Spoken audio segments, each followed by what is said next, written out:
Shalom, shalom, shalom.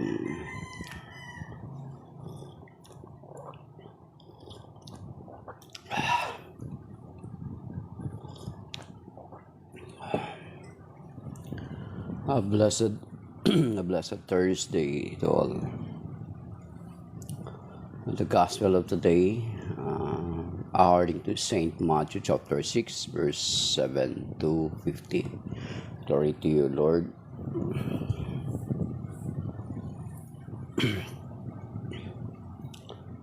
In praying, do not babble like the pagans,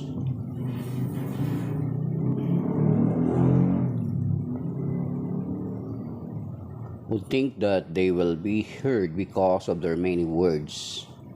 Do not be like them. Your Father knows what you need before you ask Him. This is how you are to pray. Our Father in heaven, hallowed be your name. Your kingdom come. Your will be done on earth as it is in heaven.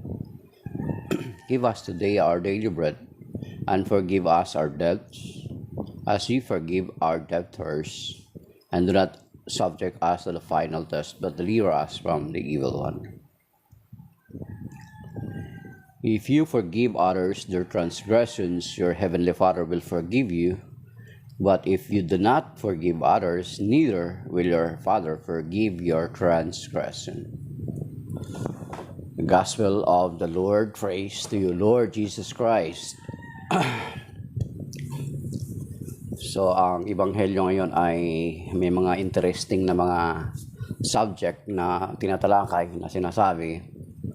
Una na po rito yung unang-una na verse is yung verse 7. Ito yung sa Matthew chapter 6 verse 7, ito yung pinakapaboritong verse ng mga protestante na ginagamit laban sa atin. At ang version na kanilang ginagamit ay King James Version, sa King James Version.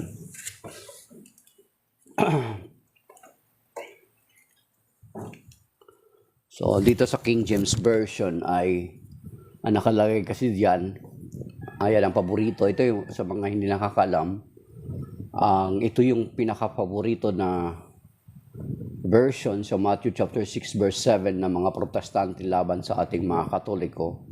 Sapagkat sinasabi sa verse 7 is, do not pray vain repetition. Matthew 6:7, basahin natin.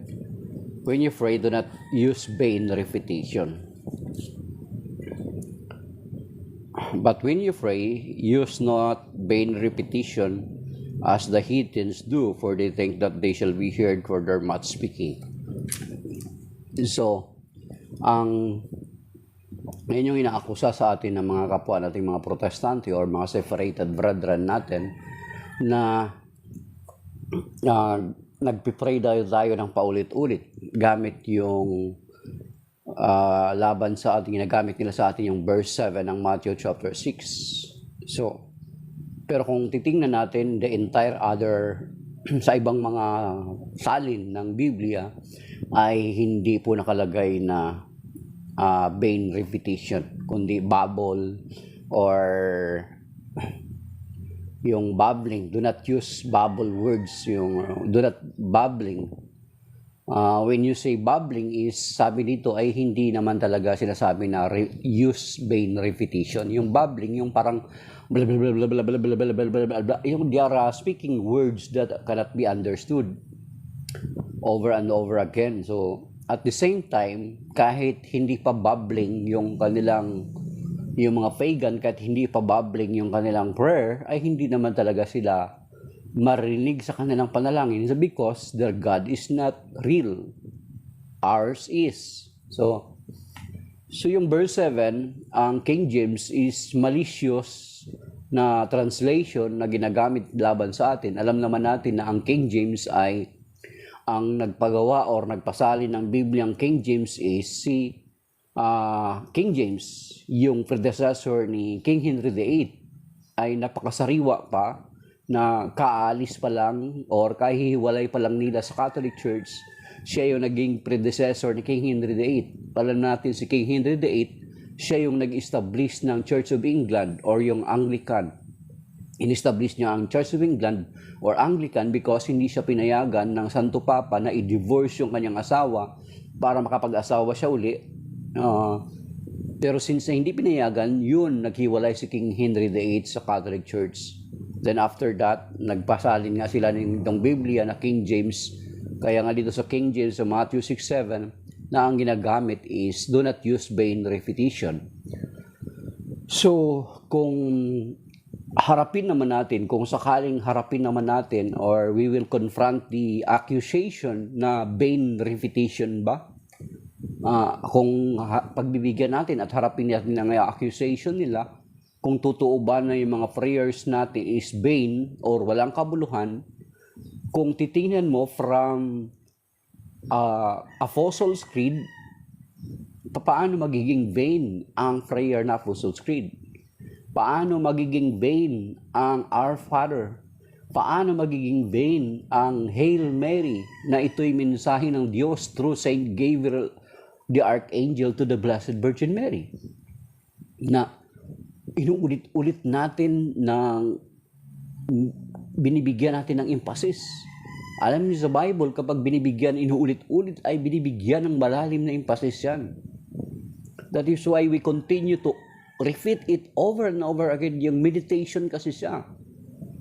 That while you are meditating on a certain part of that prayer, ay napalalim mo yung patuloy mong pag-unawa ng incarnation ng ating Panginoong Jesucristo.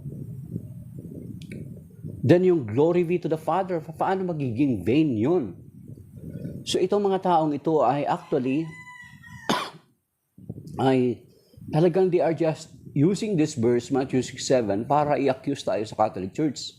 Pero kung babasahin mo ang Biblia, may maraming mga tagpo sa Biblia na may mga paulit-ulit na prayers.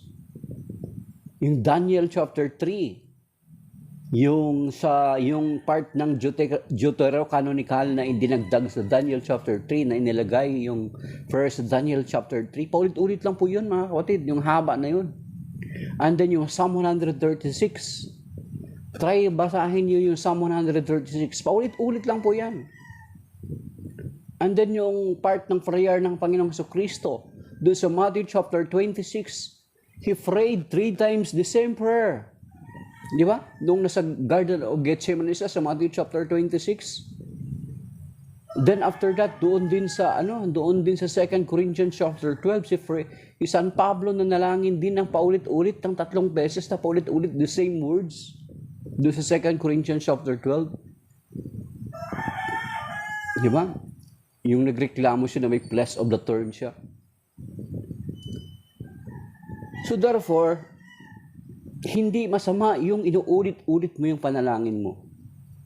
As a matter of fact, yung mga kapatid natin, mga protestante, kapag mag-pray sila sa portion ng prayer nila, may marami din mga pagkakasala pa ulit-ulit.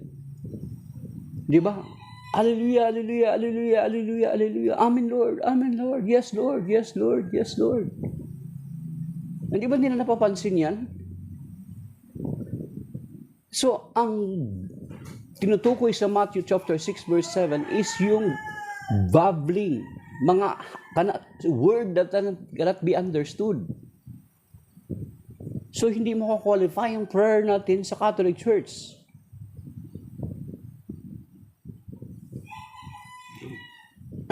Ayan. Yung Matthew 6:7, ginagamit nila sa atin. Ang nagsasabi lang niya na do not use vain repetition, ang King James Version lang. At nasabi ko na nga sa inyo na malicious, it seems to be a malicious version because it is made or published in honor to King James, the predecessor of King Henry VIII, na siyang nagtatag ng Church of England after na hindi maaprubahan ng Santo Papa yung kanyang request na i-divorce niya ang kanyang asawa. So, hari siya, andun yung kataasan ng kalooban. So, humiwalay sa Catholic Church, then nag-establish siya ng Church of England or yung Anglican. Kaya tingnan mo yung itsura ng mga vestment ng mga pari nila. So, Walang difference sa atin sa Catholic Church kasi kinopya lang din nila sa atin. Even their Bible, kinopya lang nila, nag-iba lang sila ng salin. And then later on, tinanggal nila yung 7 aklat. Di ba? Tinanggal nila yung 7 aklat sa Bible, kaya 66 na lang yung aklat nila, samantala sa atin, sa Catholic Church, ay pinanatili natin na 73 books. Okay, so yan. And then, ang kasunod is, ang tinuro na panalangin sa atin ng Panginoon, Matthew chapter 6 verse 9 to 13. Sabi dito. Pero but before that, before tayo magpunta sa tinuro ng Panginoon, do not be like them. This is in praying, do not babble like the pagans who think that they will be heard because of their many words. Do not be like them. Your Father knows what you need before you ask Him.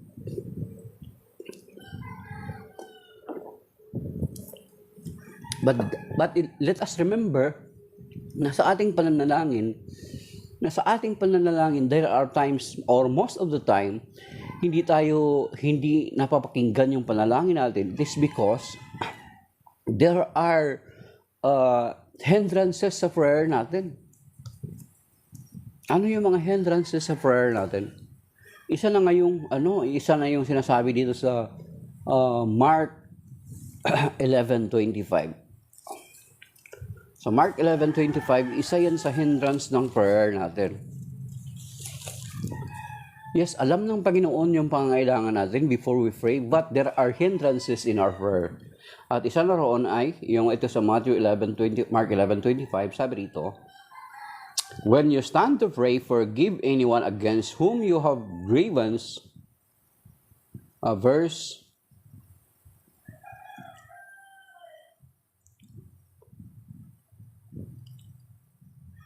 in turn, forgive your transgression. Yun sa Mark 11:25. Then, yun yung karugtong nga kanina dun sa Matthew 6.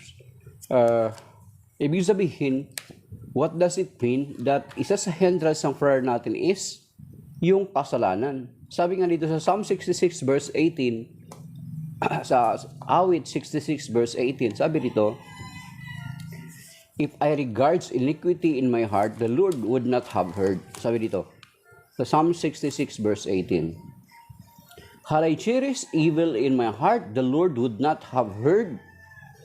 The Lord would not have heard. So isa sa sagabal sa prayer natin is yung kasalanan. That is why most of the time many of our prayers ay unanswered prayers. Isa pa rito sa Isaiah 59 verse 1 and 2. Ang sabi rito, Isaiah 59, 1 and 2. Lo, the hand of the Lord is not too short to save, nor his ear too dull to hear. Rather, it is your crimes that separates you from your God. It is your sins that makes him hide his face so that he will not hear you. So, isa sa naghahadlang sa ating panalangin is our sin, our crime against the Lord. That is why many of our prayers is hindi natutugon or hindi sinasagot ng Panginoon. Yung sinasabi sa Isaiah 59, 1 and 2, and then doon sa Psalm 66 verse 18. Then dito nga, tinuro ng Panginoon yung panalangin ng Our Father who art in heaven, hallowed be thy name. So, ito yung part na kung saan tinuro ng Panginoon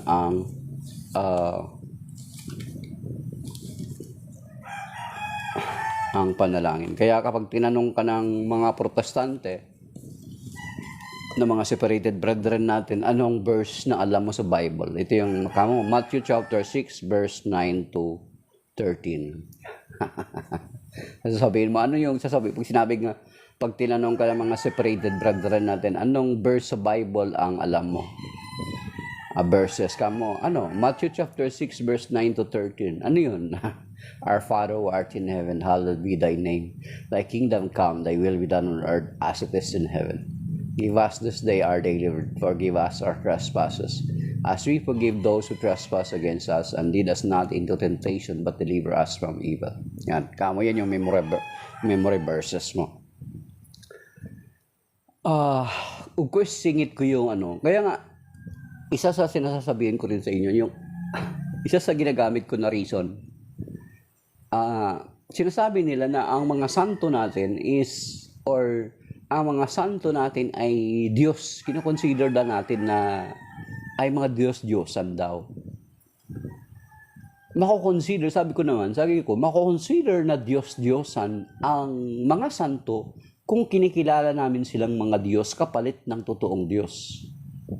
If someone or something na kinikilala mong Diyos kapalit ng totoong Diyos na lumikha ng langit at lupa, yan ay mako-consider na Diyos-Diyosan. Even itong larawan ni Mama Mary na Our Lady of Perpetual Help, makonsider siya na Diyos-Diyosan kung kinikilala natin siyang Diyos.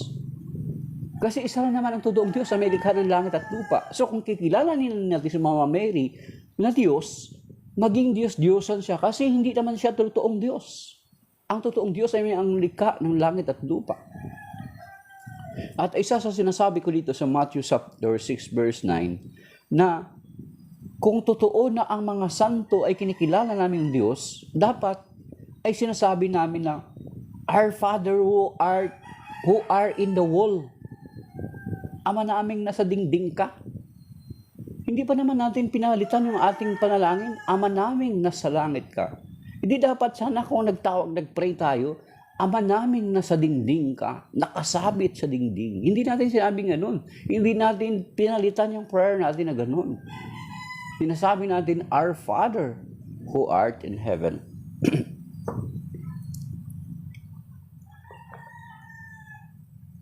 At the same time, mga kapatid,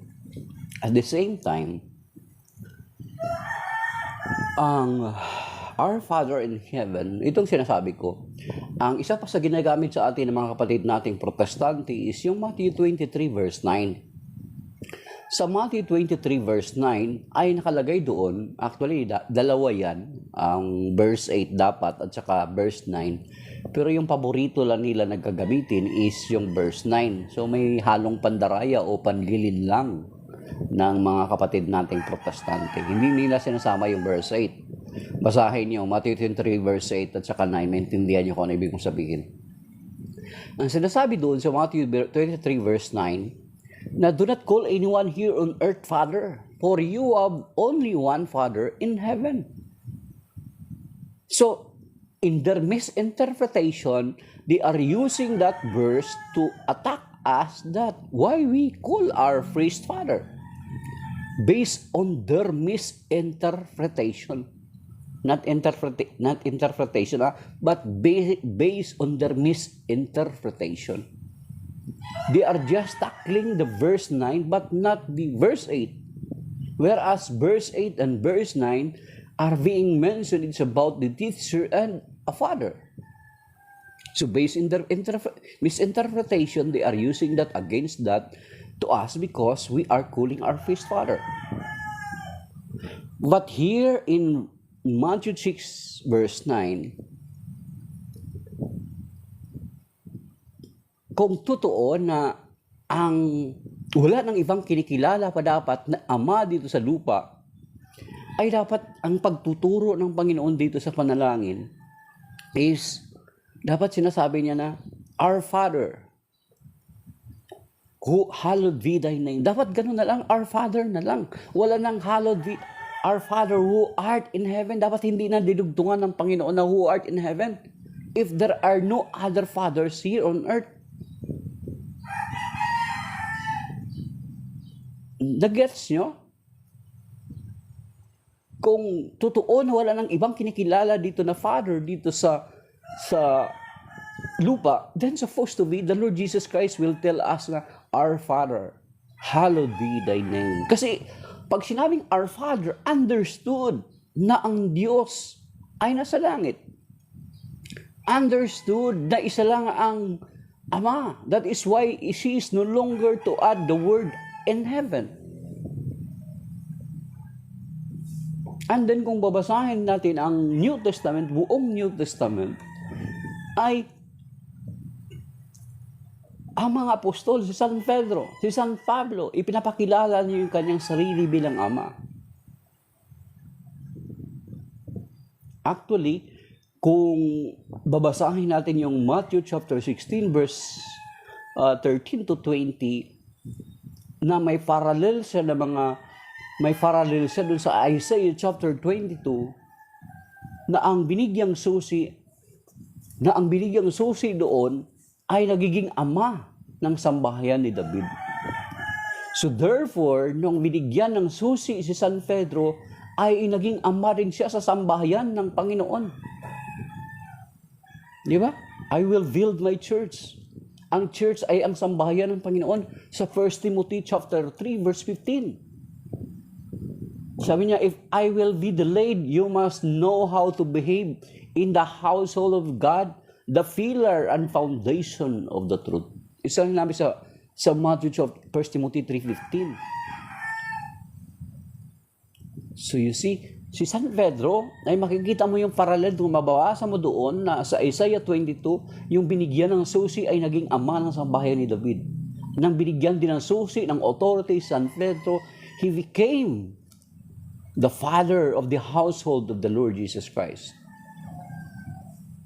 And then sa Ephesians chapter 6, verse 1 to 3, actually, memory verses na mga protestante yan. Ano nakalagay doon? Honor your father and mother. So, kung bawal doon sa Matthew 23 verse 9, kung bawal yung pagtawag sa mga pari na ama, therefore dapat yung verse Ephesians chapter 6 verse 1 to 3 ay wala na doon. At the same time, ang nakalagay sa Matthew 23 verse 9, anyone. So kung ang mga pastor na ito'y tinatawag ng kanilang mga anak na daddy, papa, tatay, they are violating that verse in Matthew 23 verse 9 based on their misinterpretation so that they can attack us para mabudol, or what we call this, they can fool many weak Catholics to become their members.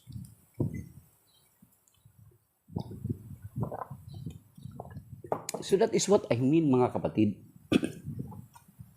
Basahin niyo doon. Basahin niyo ang maraming passages sa even si San Pablo, pinapakilala niya siya, ama siya ni Tito, ni Philemon, ni Timoteo. Ayaw niyo maniwala? Basahin niyo yung mga aklat ni San Pablo, sulat niya sa mga aklat ni Timoteo, ni Tito, at saka ni Philemon.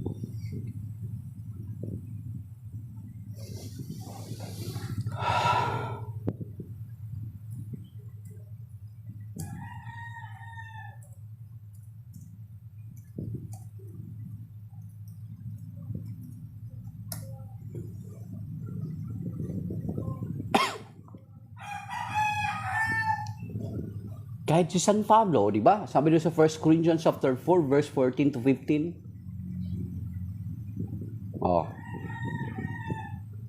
1 Corinthians chapter 4 verses 14 to 15 ba? Hanapin natin, mga kapatid. Tingnan niyo sa Bible niyo. 1 Corinthians chapter 4 verses 14 to 15. Ayan, buksan niyo po sa Bible niyo, hanapin niyo. Sige, open your Bible. Paunahan, ang maunang makita may premyo.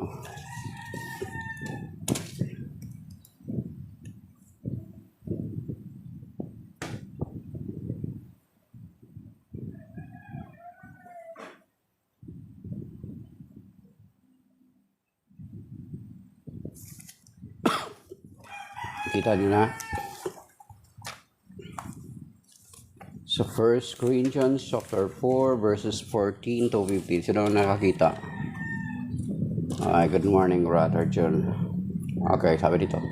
Even if you should have countless guides of Christ, yet you do not have many fathers. For I became your father in Christ Jesus through the gospel. Therefore, I urge you to be imitators of me. So sa verse 15, ipinapakilala ni Saint Paul ang kanyang sarili bilang father, bilang ama. So that is why, here in Matthew chapter 6 verse 9, when the Lord taught us this prayer, sabi doon, Our Father who art in heaven. He put the line, who art in heaven, because there are other fathers here on earth, our Father, our parents. Here in 1 Corinthians chapter 4, verse 14 to 15, ipinapakilala ni Saint Paul ang kanyang sarili as Ama. And then sa mga letter niya kay Timoteo, kay Tito, kay Philemon, he addresses himself as a father.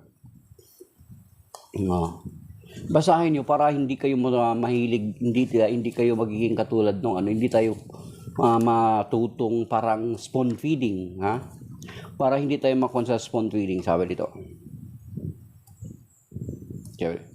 So Titus chapter 1 verse 4, to Titus, my true child, in our common faith, grace and peace from God the Father and Christ Jesus our Savior. Si Titus, tinawag ni San Pablo na kanyang my true child in common faith. Ang totoo niyang anak sa pananampalataya. Kaya yun yung sinabi doon sa 1 Corinthians chapter 4 verse 15, that Paul became their fathers. So you see, that is why in the our Father who art in heaven, meron pang dinugtong pa yung who art in heaven. Because there are a lot of fathers here on earth. Our Father, di ba? The father of medicine is Abraham, father of all nations. Consider the father of all nations. That is why, mga kapatid, na hindi mali na tawagin natin ang ating mga pari na mga ama or father. Mas parang awkward pa nga pastor. Kung i-direct translation mo siya, pangit Shepherd. Shepherd.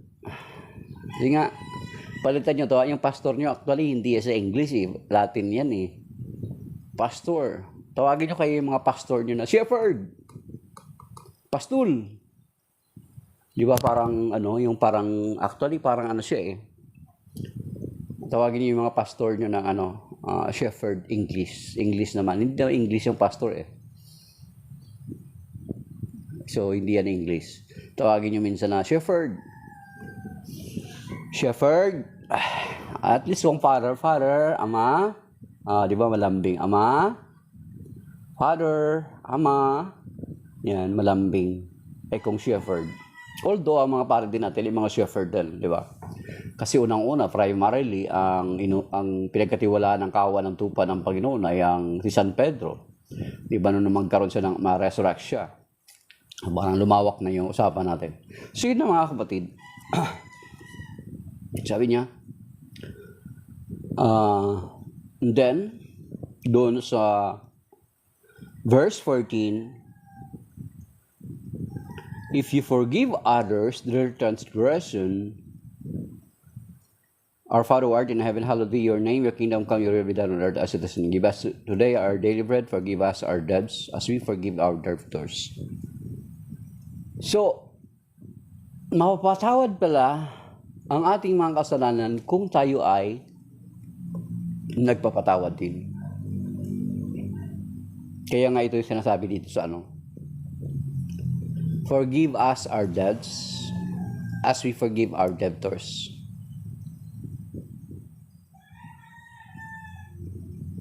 Balikan ko pala muna yung nakalimutan ko. Balikan ko muna yung verse 10. Sa verse 10, your kingdom come, your will be done on earth as it is in heaven. Sa atin, sa lukuyan, sa panahon natin ngayon, many of us wanted to replace or to what we call this, to change this prayer. Your will be done. They wanted to replace this prayer by prayer na, my will be done. Marami sa mga tao ngayon, mga sinasabing na naniniwala sila sa Diyos, pero ang gusto nila is, my will be done on earth. Gusto nila hindi na kay Lord na will ang matutupad, kundi ang kalooban na nila. Di ba? Yun yung nangyayari ngayon Instead na ang kalooban ni Lord ang masusunod, ang gusto nila is parang hawakan nila sa ilong si Lord at pasundin ang Panginoon sa kung ano yung kagustuhan nila. Which is not supposed to be. Or else, wag mo nang dalsalin yung Ama namin. Kasi sinasabi niya, thy will be done, your will be done. Not ours. Ang kalooban ng Diyos ang masusunod sa ating buhay, hindi ang kalooban natin, mga kapatid. Diba? So yung sinasabi ngayon na marami mga tao na gusto palitan itong panalangin ito ng thy will be done into my will be done on earth.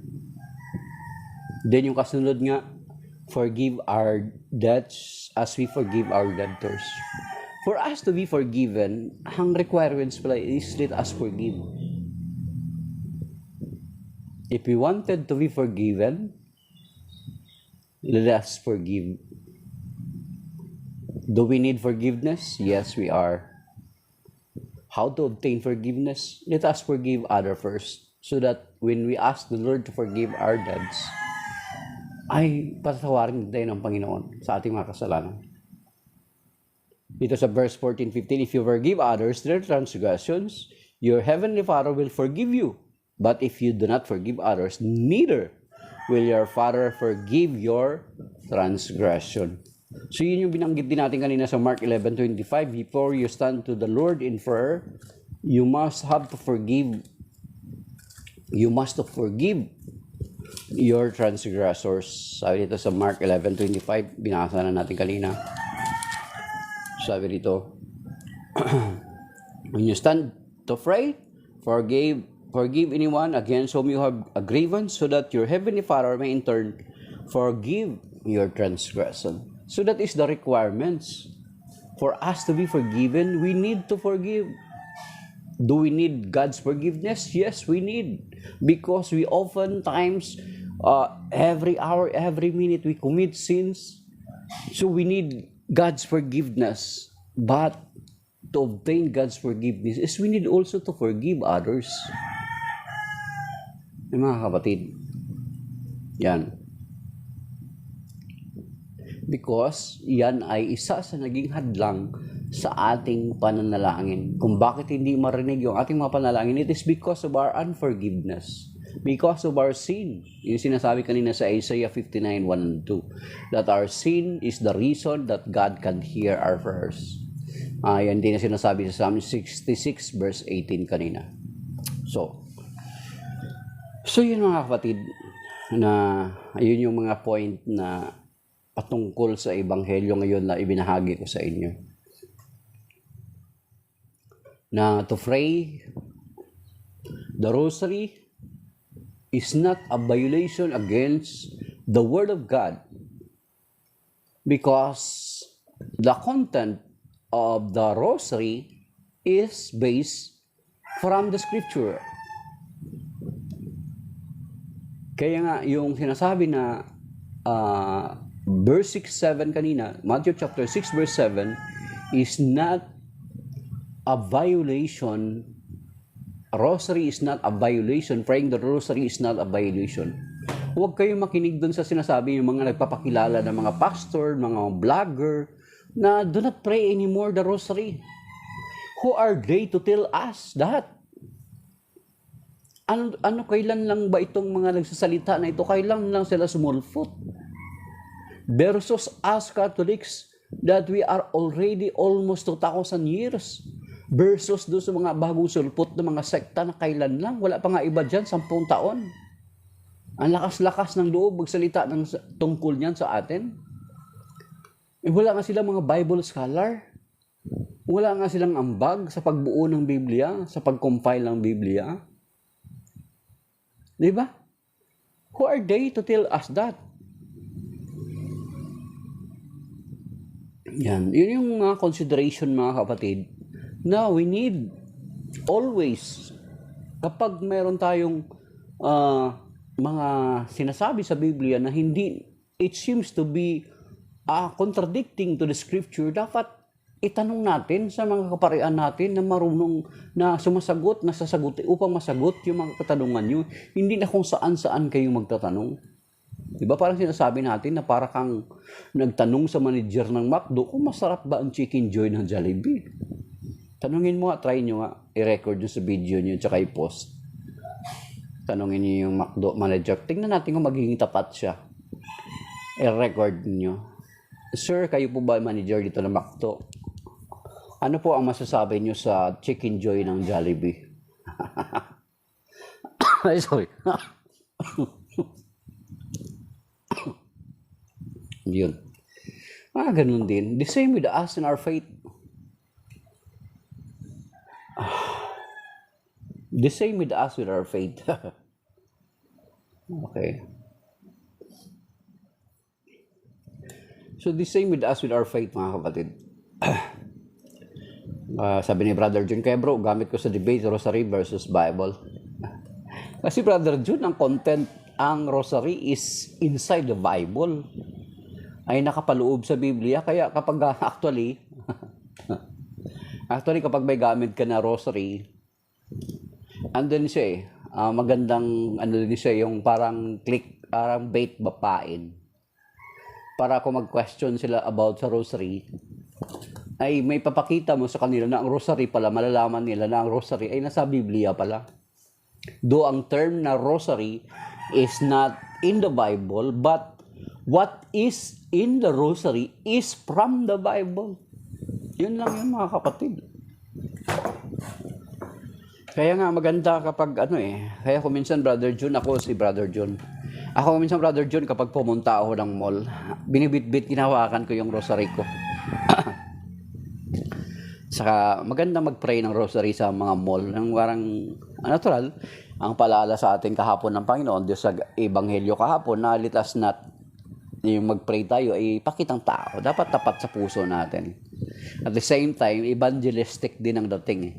Kasi pag-usapan ng Rosary is always, of course, kung pag-usapan ng Rosary, ang word na Rosary wala sa Bible, pero ang nilalaman ng Rosary is from the Bible. So hindi naman natin pwede pagkontra-kontrahin yung Biblia at saka ang Rosary sapagkat ang Rosary, though the term Rosary is not from the Bible, but the content of the Rosary is from the Bible. So yan, mga kapatid. Okay, so maybe that is by now. Medyo ang gospel reading na lang ang sinishare ko na nakasunod ilang araw na kasi these other days it seems na parang hindi naging maganda yung pakiramdam ko at late na ako nagigising. Kuminsan talagang napupuyat ako. Minsan magigising ako before 3 a.m. So kaya nga nagaano ako. So gospel na lang ang natin kasi ngayon ng araw naman kung totoo tapat tayo sa ating pananampalataya, dapat araw-araw talaga natin binabasa yung mga pagbasa or yung mga Catholic daily Bible readings natin. Kasi meron naman mga Bible guide, mga kapatid. Humingi kayo ng mga Bible guide doon sa parokya po ninyo. Meron po doon.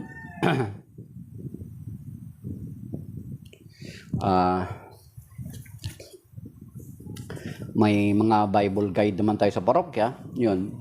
So, sabi ni Brother John, si Satan gamit ang Biblia, yun ang tukso ka. Yun ang tukso. Ang Rosary, kaya ang Rosary, tumakbo sila. Si Satan gamit ang Biblia. Totoo naman na gumagamit naman talaga ang demonyo ng Biblia or ng mga passages sa Bible.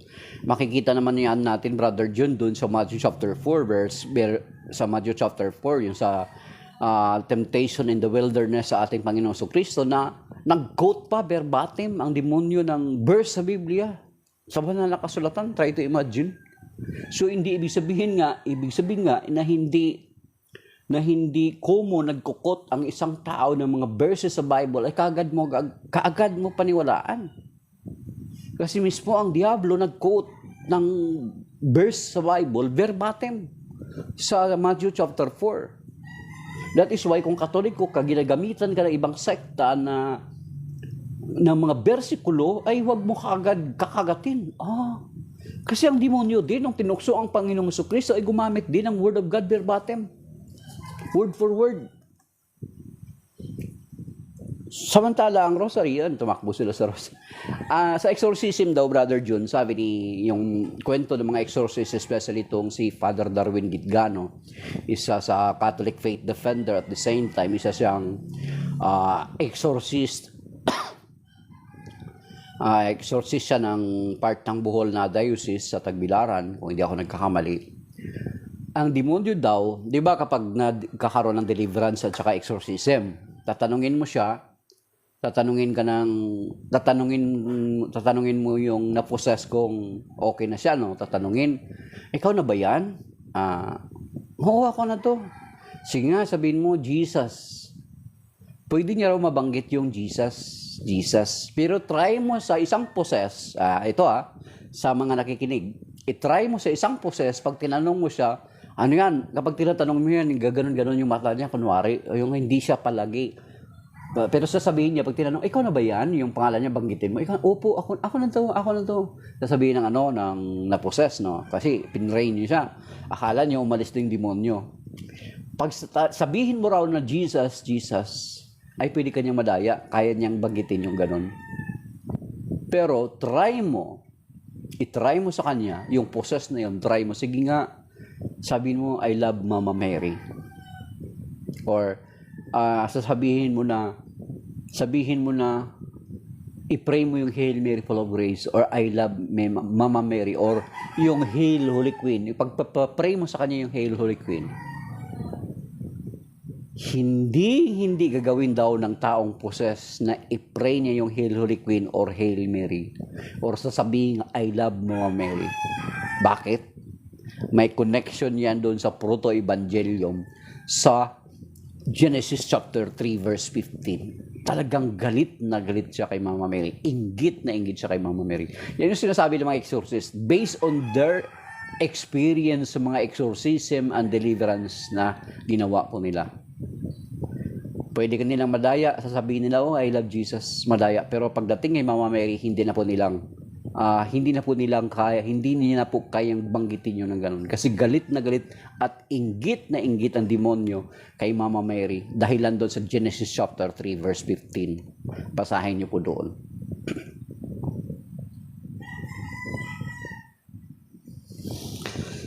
Yan.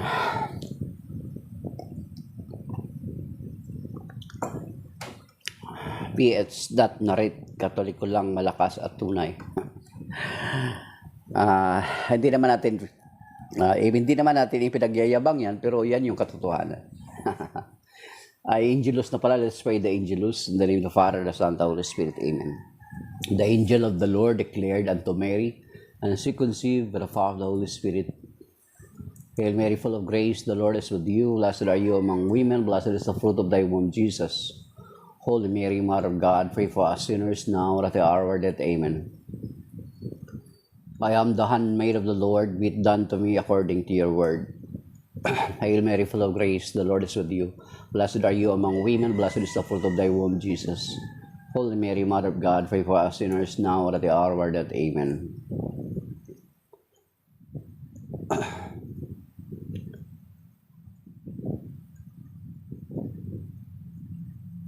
And the Word was made flesh and dwelt among us. Hail Mary, full of grace, the Lord is with you. Blessed are you among women, blessed is the fruit of thy womb, Jesus. Holy Mary, Mother of God, pray for us sinners now and at the hour of our death. Amen. Pray for us, O Holy Mother of God, that we be made worthy of the promises of Christ. Let us pray, O God, whose only begotten Son, who is life that let us pray for forth we beseech thee, O Lord, thy grace into our hearts, that we to whom the incarnation of Christ thy Son was made known by the message of an angel, may by his passion and cross be brought to the glory of his resurrection, through the same Christ our Lord. Amen. Glory be to the Father, to the Son, to the Holy Spirit, as it was in the beginning, is now, and ever shall be, world without end. Amen. Glory be to the Father, to the Son, to the Holy Spirit, as it was in the beginning, is now, and ever shall be, world without end. Amen. In the name of the Father, the Son, the Holy Spirit. Amen.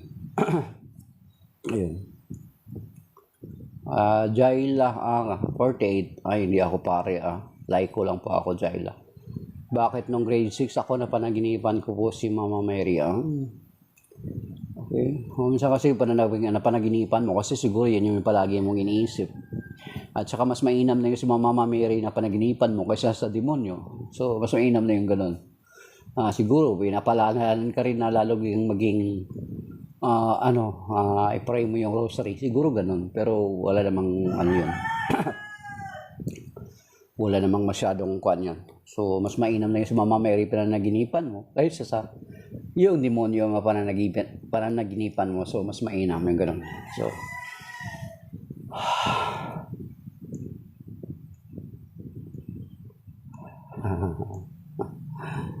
So, sabi ni Finaret, gusto ni Mama Mary na magbadre ka, sabi niya. So, yun lang siguro mga kapatid. Alas 6 na. Maraming salamat. May God bless us and keep us safe and sound. May God's blessing and protection to each and every one of us, including all our loved ones and our possessions. May the mantle of protection of the Blessed Mother be upon us all, and the blood of Jesus covered us, and may keep us safe and sound and protect us from any sickness and disease and harm and accidents, and kasama ng ating mga mahal sa buhay at ating mga ari-arian. So, shalom, may God bless us all. Thank you sa mga nag-like, may dalawang nag-share at saka mga nag-comment, at sa nakiisa. Sa Brother June, at sa lahat ng dumaan, sumilip, or nanood, ay maraming salamat po mga kapatid. May God bless us. Amen. In Jesus' name. Now signing off, my dear brothers and sisters.